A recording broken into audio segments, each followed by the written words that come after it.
საქართველოს ეკონომიკის კონკურენტუნარიანობას და ამ მიმართულებით არსებულ პრობლემებს მსოფლიო ბანკი სპეციალური დიაგნოსტიკური სისტემით შეაფასებს. საერთაშორისო საფინანსო ინსტიტუტის რეკომენდაციების საფუძველზე მთავრობა ვაჭრობის ხელშეწყობისა და შესაბამისი სამრეწველო ინდუსტრიების განვითარებისთვის სათანადო ღონისძიებებს დაგეგმავს.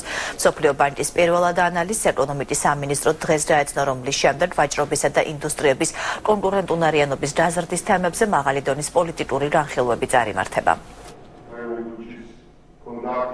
დიდი იმედი მაქვს, რომ ძალიან მალე ღვინო და ალკოჰოლური სასმელები გაზდიან თავის ექსპორტო მოცულობას, ისე როგორც მინერალური წყალი და კიდევ ერთხელ დაამტკიცებენ, რომ ეს პროდუქტები განსაკუთრებით გახდეს წამყვანი კონკურენტუნარიან წარმოებაში საქართველოში.